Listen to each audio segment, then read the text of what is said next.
A very beautiful good morning to class 9 biology students. Now I am going to start to tell you about the diseases, different diseases which are caused by different type of pathogens. So firstly I am going to discuss with you the protozoan diseases. Protozoan, proto means primitive and zoon means animals. सबसे पुराने animals, सबसे पहले बनने वाले animals को क्या कहते हैं? Protozoans. Like amoeba, Trypanosoma, Entamoeba, paramecium, plasmodium. So here I am going to discuss with you the disease which is caused by protozoan, that is malaria.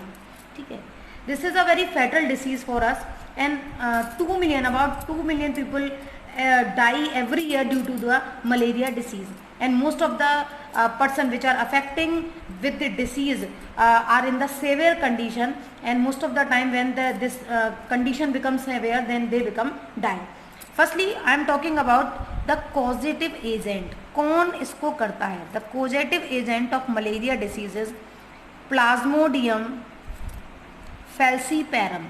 Actually there are different type of species of Plasmodium, Plasmodium vivax, Plasmodium malariae, Plasmodium falciparum. It is common among all these and most fatal to us, that's why I have given this name. But this is not transferred in our body by its own. There is a vector, there is a carrier which transfer this organism, this pathogen in our body. That vector is female anopheles mosquito. जो female Anopheles mosquito है वो उसका vector है जो उसको हमारी body में transfer करता है. ये फीमेल एनाफ्लीज मस्क्यूटो जहाँ बैठती है वहाँ से इसको, जिस अनहाइजीनिक कंडीशन में बैठती है वहाँ से इसको एक्वायर करती है अपनी सलाइवरी ग्लैंड में, और when it bite on our body, जब भी हमें कहीं इंजेक्ट करती है, बाइट करती है, then it takes the blood meal from our body and transfer this plasmodium in our body. It means the motive is not to transfer this plasmodium in our body. Actually these female anopheles require some blood meal for their reproduction purposes. That's why it bite our body to take the blood meal, and at the same time from the salivary gland it transfer the plasmodium in the body of human being. हमारी body में transfer कर देती है. Now most of the time the student ask me this question, ma'am why the female only causes? Because female basically requires some amount of blood meal. So they take this blood meal from our body. It means the blood of human being required for its breeding purposes, while the male basically feeds on the plant juice. plant का जो sap होता है उसको लेता है अपने food की तरह. Now I am talking about the symptoms. Symptoms क्या क्या होते हैं इस disease के? ठीक है, पहले common symptoms create होते हैं, जैसे muscle pain है, high fever है, ये कंडीशंस क्रिएट होती है नॉर्मल, जैसे नोजिया, उबकाई आना, हेडेक, वॉमिटिंग होना. इसका जो ड्यूरेशन होता है वो होता है 6 to 10 आवर्स का फीवर के अटैक का. जैसे 6 से 10 घंटे आप ठीक रहेंगे, फिर दोबारा एक नया फीवर आएगा, फिर 6 से 10 घंटे का गैप होगा, फिर से फीवर आएगा. तो इसका जो बुखार है, इसका जो मतलब पूरी साइकिल है, उसको 3 चीज़ों में डिवाइड किया है. पहली है आपकी कोल्ड स्टेज, दूसरी है आपकी हॉट स्टेज, एंड थर्ड है आपकी स्वेटिंग स्टेज. अब होता क्या क्या है इन स्टेज में? कोल्ड स्टेज क्रिएट कैसे होती है? When this plasmodium enter into our body, it attacks on our RBCs, हमारी आरबीसीज पर अटैक करता है, and it start to increase its number many folds. That's why our RBCs burst and forms a chemical in our body that is known as hemozoin, which give us chilling effect. जो हमारी body में क्या देता है? Chilling effect देता है, shivering create होती है, हमें ठंड लगती है. This is known as the cold stage. And after the shivering, this plasmodium causes the increasement in our temperature. It means we now will suffer from fever. अब हमें क्या होता है? बहुत हाई फीवर आता है, जिससे हमारा ब्रीदिंग रेट, हमारा हार्ट बीट रेट, ये सारे इंक्रीज हो जाते हैं. And after a particular time this fever start to become low, start to become decrease. हमारा जो टेम्परेचर है वो धीमे धीमे लो आना शुरू करता है. That is known as sweating stage. तो यहाँ हमारा टेम्परेचर क्या हो रहा है? लो हो रहा है, डिक्रीज हो रहा है. That's why it is known है स्वेटिंग स्टेज. नॉर्मली ये सीधी सी बात है, जब भी किसी पर्सन को बीमारी होती है तो उसकी बहुत सारी मेटाबॉलिक एक्टिविटी अफेक्ट होती हैं, जिससे पर्सन वीक फील करता है, and because it attacks on our blood, that's why person will suffer from some blood loss, anaemia भी हो जाता है ना. And basically when this disease is caused in our body in the severe condition, it will also affect the size of spleen and liver. Liver बढ़ा देती है, कभी कभी स्प्लीन का साइज इंक्रीज कर देती है.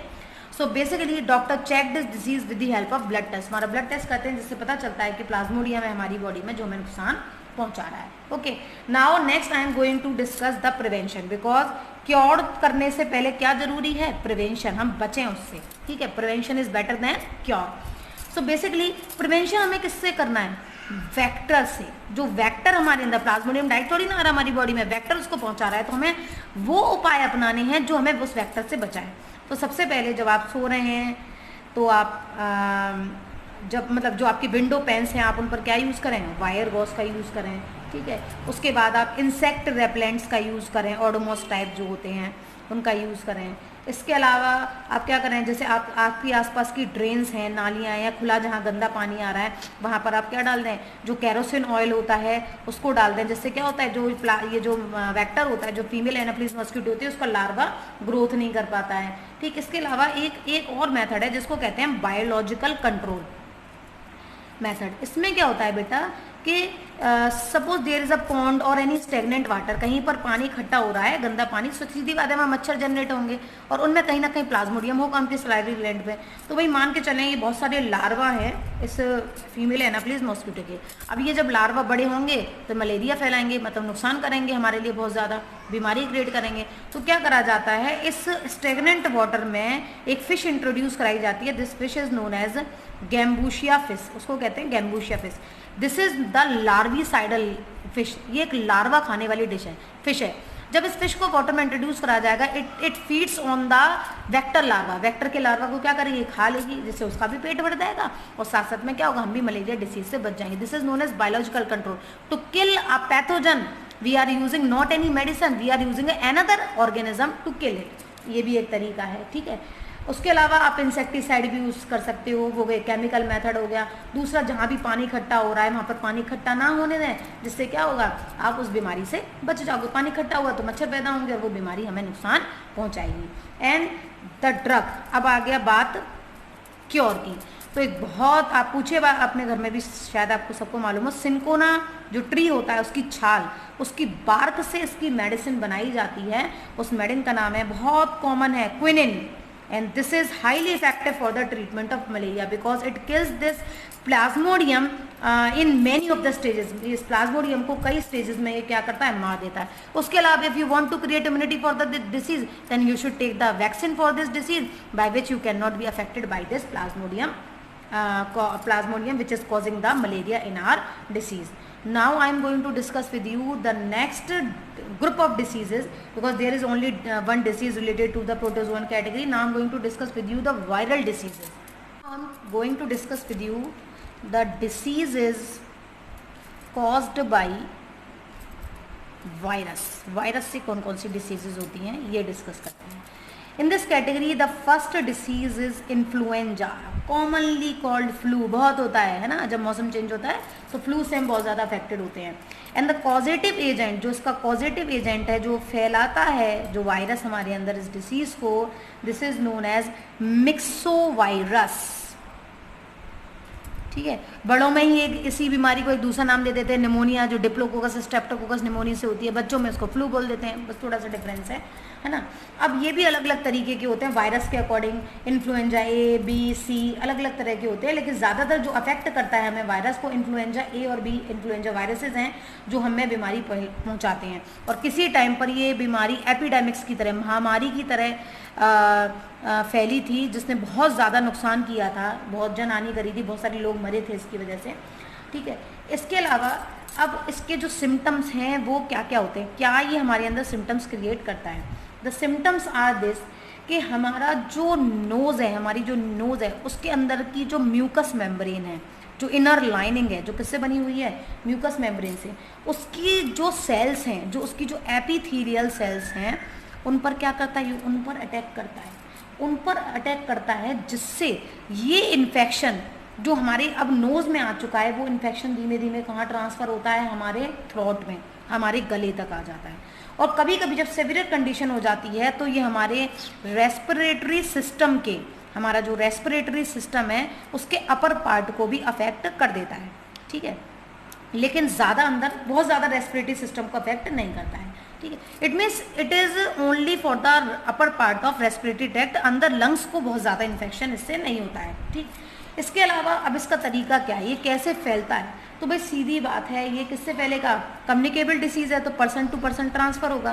भाई इन्फेक्टेड पर्सन की जो ड्रॉपलेट्स हैं, अगर वो स्नीजिंग करे, कफिंग करे, तो उसकी जो ड्रॉपलेट्स होंगी स्नीजिंग या कफिंग की, अगर वो कोई हेल्दी पर्सन एक्वायर कर ले उसको, तो उसमें भी क्या हो जाएगा, इसका इन्फेक्शन हो जाएगा। फ्लू है तो आसानी से फैल सकता है कफिंग से, स्नीजिंग से। सिम्टम्स क्या हैं, कॉमन सिम्टम्स है, बहुत ज़्यादा सर्दी जैसा फील होता है, कपकपी लगती है, जो हमारी नोज़ जो है वो नोज़ डिस्चार्ज होता है, स्नीजिंग होती है, हेडेक रहता है, मसल में पेन रहता है, हमारी जलन होती है, जो हमारा जो रेस्पिरेटरी सिस्टम होता है ना, उसमें हल्की सी स्वेलिंग आ जाती है, जिससे हमें कुछ जलन सी फीलिंग भी आती है, और नॉर्मल वीकनेस रहती है। और बेसिकली इसका जो ड्यूरेशन है वो बहुत ज़्यादा, 1 हफ्ते से लेकर ज़्यादातर 3 हफ्ते तक ही रहता है, उसके बाद ये नॉर्मली ठीक हो जाता है। उसका भी एक रीज़न है, मैं आपको बताऊं, और शायद मैं बता चुकी हूँ, कि हमारी जो सेल वायरस से इन्फेक्टेड हुई है वो ऑटोमेटिकली एक प्रोटीन बनाना शुरू कर देती है। उस प्रोटीन को कहते हैं हम, this protein is known as interferon. Interferon क्या करेगा, बाकी की जो आसपास की सेल है उनको बचाएगा इस वायरस के इन्फेक्शन से। तो ऑटोमेटिक हमारी बॉडी में एक इम्यूनिटी है, एक केमिकल है जो हमें वायरल इन्फेक्शन से बचा देता है। अब बात करते हैं प्रिवेंशन की। तो प्रिवेंशन के लिए भाई सीधी बात है, क्या करना है आपको, इन्फेक्टेड पर्सन से दूर रहना है, कम्युनिकेबल डिसीजेज है। अब बात करते हैं हम ट्रीटमेंट की, what is the treatment, treatment क्या दिया जाए ऐसे पर्सन को। तो इसका कोई प्रॉपर ट्रीटमेंट नहीं है, बस एक एंटी वायरल कुछ ड्रग्स दे दी जाती हैं, जैसे आपका एमेंटेडाइन है ना, रिमेंटेडाइन है, ये कुछ ड्रग्स दे दी जाती हैं जो थोड़ा फ़ायदा करती हैं, आराम पहुंचाती हैं इन डिसीज़ से। बाकी इसके अलावा जो है एक प्रॉपर रेस्ट अगर आप लेते हो तो ये बीमारी बहुत जल्दी से ठीक हो जाती है। मतलब बहुत ज़्यादा सेवियर डिसीज़ नहीं है। जब तक ड्रग्स नहीं थी तब तक एपिडेमिक्स थी, लेकिन उसके बाद में जब इसके सारे ड्रग्स वगैरह मिल गए जो भी इसको ठीक कर सकते हैं, और एक इम्यूनिटी क्रिएट हो गई हमारी बॉडी में, तो इतनी ज़्यादा हार्मफुल डिसीज़ हमारे लिए नहीं रही। Next time I am going to discuss with you the further viral diseases. Till then good bye, for beautiful day.